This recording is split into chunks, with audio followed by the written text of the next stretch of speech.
She always used her work friends as an excuse. I sent a group email asking if anyone had seen her over the weekend. Her real co-workers replied, "We thought she was on leave." I replied, "She is now." I'm a 43-year-old man from Springfield, Missouri. I work at a logistics company. Nothing fancy, but it pays the bills.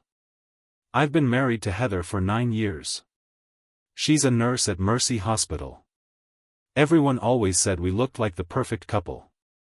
Truth is, for a long time, I believed we were. Heather and I met in our early 30s. She was sharp, driven, always in control. I liked that about her.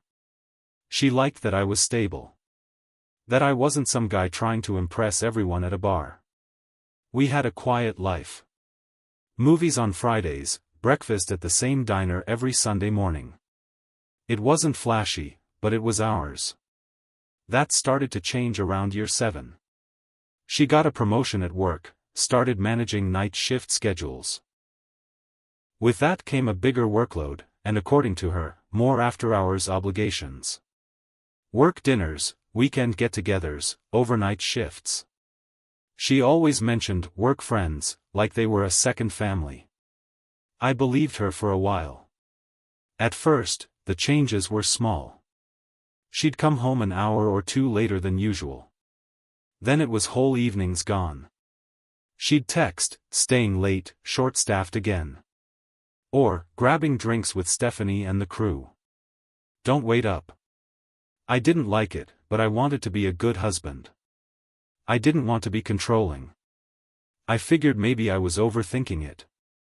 Then one night she came home around 2 a.m.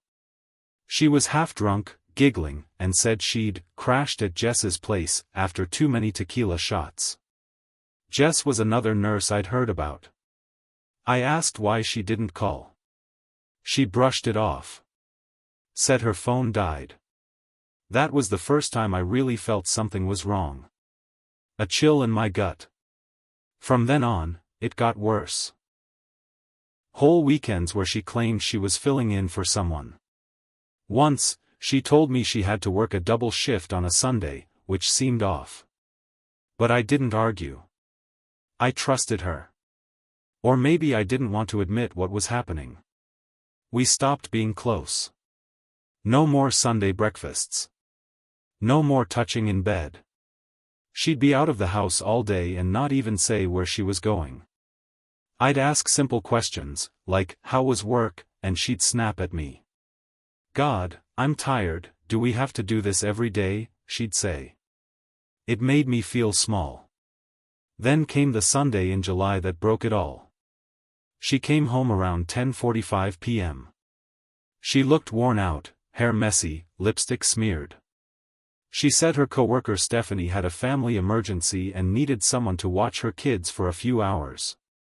Said she'd stepped in because Stephanie didn't have anyone else. Only problem? She smelled like whiskey. Not like someone who'd been around kids. She smelled like cheap booze and a cheap motel. I didn't say anything right then. Just nodded, said okay, and helped her to bed. When she went to shower, I picked up her phone. I'd never done that before. I'd never crossed that line. But something in me said I had to. There were no texts from Stephanie. Not one in weeks. But there were texts from someone saved as Dr. Peterson. That's what did it. I tapped the thread. What I saw made me sick. Messages going back months. Photos.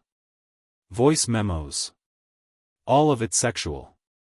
And it wasn't just sex talk, it was intimate. Inside jokes.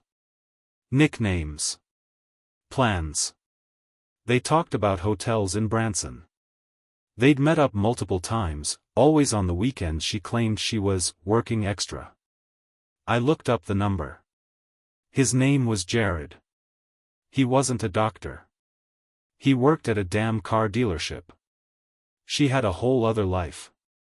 I sat there for maybe 30 minutes, just reading. I couldn't stop. The more I saw, the more I felt like I didn't know who she was. The woman I married wasn't this cruel. She used me. Lied to my face every day. And I kept giving her the benefit of the doubt. I knew I had to be smart. If I blew up right then, she'd just gaslight me. Say I invaded her privacy. Say I was insecure. She'd turn it all on me. So I waited. Over the next week, I started gathering what I needed. I went through her call logs, took photos of messages.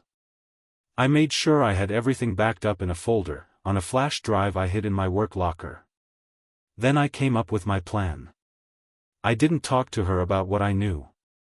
I acted normal. Said good morning, made coffee like always, kissed her cheek before work. I think she felt safe again. She started getting lazy with her lies. Said she had a nurse retreat coming up the next weekend. Overnight. 2 nights, actually. No phones allowed, some kind of team bonding thing. That was the final straw. I waited until Friday afternoon, just hours before she said she was leaving. I went into her laptop, she used it for work schedules and group messages. I found the email list for her entire nursing unit. About 20 people. Some were nurses I'd met. Some were names I'd only heard in passing. I wrote one email. Subject, quick question, has anyone seen Heather this weekend? Body, hey everyone. Sorry to bother you all. Just checking if anyone has seen or heard from Heather this weekend. She said she was at a work event with the unit but I haven't been able to get in touch with her. I figured someone might be able to confirm she's okay. Thanks. I hit send. Then I waited. The replies came in fast. First one, hey, I thought Heather was on leave this weekend. Second, work event. There's nothing planned, did something happen? Third, I'm confused, she's not on the schedule, and there's no training this weekend. Every single reply was some version of, she's not working, what are you talking about? One of them even called me. A nurse named Erin I'd met twice at a barbecue. She sounded worried. Said she hadn't seen Heather since last Thursday. I replied to the whole thread. Thanks everyone. That clears it up. She is on leave now. I hit send and logged out. I packed her things that night. Every drawer. Every hanger. 2 big boxes and a suitcase. I left them by the door. She walked in around 11 p.m. looking surprised I was awake. Hey, you're up late, she said, like nothing was wrong. I didn't speak. I pointed to the boxes. What the hell is this? She asked, dropping her purse. I handed her the flash drive. Take this. It's got everything. All your little love notes to Jared. Hope the dealership gives you a discount. She went pale. Tried to talk, but I just walked out of the room. I slept in my truck that night. Didn't care how hot it was. I just needed to get away. Next morning, she was gone. Left a short note on the table, I'm sorry you found out like this. That's it. No explanation. No apology. Just, sorry you found out. I didn't hear from her for a couple weeks. Not a text. Not a call. It was weird at first. You spend almost a decade living with someone and then suddenly, silence. The house felt cold. Empty. But honestly, I preferred that over her voice lying to me again. I was in the middle of sorting out our finances when things started getting strange. First, I got a call from HR at my job. Hi, Mr. Ralston. We received a reference check request for you this morning. Just wanted to confirm, you're applying for work at Branson Auto Group? What? No, I'm not, I told them. I work here. I haven't applied anywhere. The woman on the phone paused. Well, it had your name, phone number, email, even your address. I hung up and sat there, thinking. A half hour later, I got an alert that my credit had been checked. Then another, someone had tried to open a department store card under my name. That's when it hit me. Heather had my info. I called the dealership. Asked for Jared. Told them I was a customer and needed to speak to him. Jared isn't with us anymore, the receptionist said. He left last week. Kinda sudden. I asked if she knew why. She hesitated. Then said, "It's been a whole thing. You'll have to call back later." So now I had a new problem. Heather wasn't just cheating. She was trying to ruin my name. I called my bank, froze everything. Put fraud alerts on all my accounts. Changed passwords. Filed a police report too, just in case. Later that night, I got an email. No subject line. Just this: "You embarrassed me in front of my whole team. Do you feel good about that? You think this makes you a man?" It was from Heather. I stared at it for a long time. Then I replied, "Better than being a liar." I didn't hear back after that. But things weren't over. Not by a long shot. A week passed. I started to think maybe that was it. Maybe she'd crawl back to wherever she came from and leave me in peace. I was wrong. One morning, I went out to get my mail and saw a strange envelope taped to my front door. No name, no return address. Inside were photos, blurry, grainy photos, of me sitting at a bar downtown with a coworker. Her name's Casey. She's been helping me through all this. We'd grabbed a drink after work. That's it. The photos made it look like more. One looked like she was leaning close.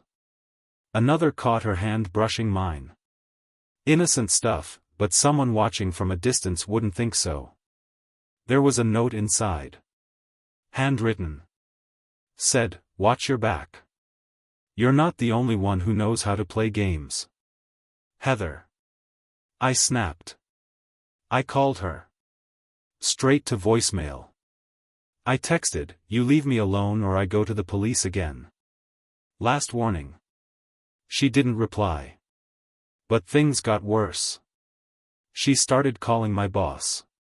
Saying I was unstable. Accused me of stealing from the company. She even sent him the same pictures, trying to make it seem like I was fooling around on her while we were still married. The problem? My boss believed her, at least enough to ask me in for a conversation. I explained the whole thing. Luckily, I had already told him about the divorce and her cheating. He backed off. But the damage? It was there. People at work whispered. I could feel it. That's when I made my final move. I took the flash drive I'd saved, the one with all her messages to Jared, and I sent it to her hospital's HR department. Every photo. Every dirty voice message. Every time-stamped hotel receipt. I didn't explain anything. Just labeled the folder, Code of Conduct Violation, Nurse Heather, last name. 2 days later, I got a short reply. We appreciate your submission. Appropriate action will be taken. She was fired by the end of the week. I didn't hear it from her. I heard it from her friend Erin, the one who had called me that night. She said Heather was escorted out, crying, saying I ruined her life. Maybe I did. But here's the truth, she ruined it first. She turned our marriage into a lie. She turned my name into a weapon. And when I finally stood up, she called me the villain. I don't care anymore. She tried to break me. I finished her instead. A month passed. The calls stopped. The emails stopped. She went quiet. Not because she moved on, because she had nowhere left to go. Heather moved back in with her sister in Kansas City. That's what I heard from mutual friends. She didn't have a job, no license, turns out she'd racked up some DUIs the year before, and Jared? He ghosted her after she lost her nursing license. Yeah, turns out the hospital reported her to the board. Between the inappropriate relationship and the false sick days, she was done in Missouri. I should have felt satisfied. I really should have. But what I felt was tired. People think revenge feels like fireworks. Sometimes, it's just silence. Heavy and lonely. One night, I ran into Jared. I didn't plan it. I was at the gas station, middle of nowhere, just grabbing a drink after a long shift. He pulled up in a used pickup, looking like hell. Skinny, sweaty, nervous. He didn't recognize me at first. "Hey," I said, stepping closer. "You Jared?" He froze. "Yeah, who's asking?" "I'm Heather's husband." His eyes got wide, and he dropped his drink. I didn't know, man. She said you were separated." "She said," I raised a hand. "Don't bother." He didn't say anything. Just nodded, backed away, and drove off like the place was on fire. I didn't chase him. I didn't need to. He already looked like a man who regretted everything. The divorce finalized 2 months later. She fought it at first. Tried to claim emotional abuse. Said I manipulated her and smeared her reputation. But the judge saw right through her. My lawyer laid everything out. The texts. The emails. Even the false job applications she sent under my name. The judge called her behavior reckless and malicious. She got nothing. No spousal support. No claim to the house. Just a box of memories she probably wants to burn. After court, she followed me to my truck. "You think you're better than me?" she asked, voice shaking. I looked her right in the eyes. "No. I think I survived you." And I walked away. A year later, I heard she was working at a diner just off the highway near KC, living in a rented room above a bar. No car. No friends. No license. Just rumors. Me? I'm okay.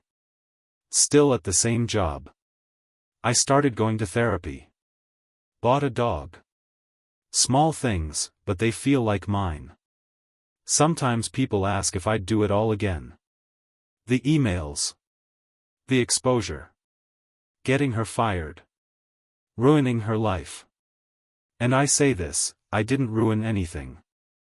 I just stopped covering for her. She did the rest. 16 months after the divorce, I got a letter. Handwritten. No return address. Just my name. I almost threw it out. But something told me to read it. It was from Heather. She didn't say sorry. Not really. She said she missed the old life. Said she couldn't get another nursing job, every hospital turned her away. Said she thought what we had was boring, and she let excitement blind her. She ended it with, "You didn't deserve what I did. But you didn't have to destroy me either." That last line sat with me. I didn't reply. I never will. Because here's what people like her don't get, I gave her a good life. I gave her loyalty, love, time. She took it, used it, lied, then called it boring. And when I finally stood up for myself, she wanted to play the victim. She thinks I destroyed her. No. I just turned on the lights and let everyone see who she really was. Some people wear masks so long, they forget there's a face underneath.